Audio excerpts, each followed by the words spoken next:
పొడవు ఎంత తీసుకున్నా 14 ఇంచులు నేను పొడవు తీసుకున్నా, వెడల్పు తీసుకున్నా. ఈ నడుము ఎంత ఉన్నది 28 ఇంచులు ఉంది, 29 ఇంచులు ఉంది. 29 ఇంచులను 4 భాగాలు చేసుకున్నా. 4 భాగాలు చేసుకుంటే నాకు 7.2 వచ్చింది. ఇక్కడ ఈ 7.2 వచ్చింది. ఈ 7.2 వచ్చిన తర్వాత ఈ నెక్ అనేది నేను 10 ఇంచెస్ తీసుకున్నా. ఇక్కడ 2 ఇంచులు తీసుకున్నా, షోల్డరు 3 ఇంచెస్ తీసుకున్నా, మొత్తం టోటల్ 5 ఇంచెస్ తీసుకున్నా. ఇదే 5 ఇంచులు నేను ఇక్కడ తీసుకున్నా. తీసుకొని ఈ చంక డౌన్ అనేది నేను 5.5 ఇంచులు తీసుకున్నా.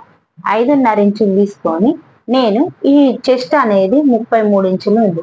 ఈ చెస్ట్ అనేది 33 ఇంచెస్ ఉంది. ఈ 33 ఇంచెస్ ను 4 భాగాలు చేసిన. 4 భాగాలు చేస్తే 8.2 వచ్చింది. ఇదే 8.2ని ఇక్కడ తీసుకున్నాం. లేదు అంటే ఇక్కడ మనకు నడుము ఎంత వస్తుందో ఈ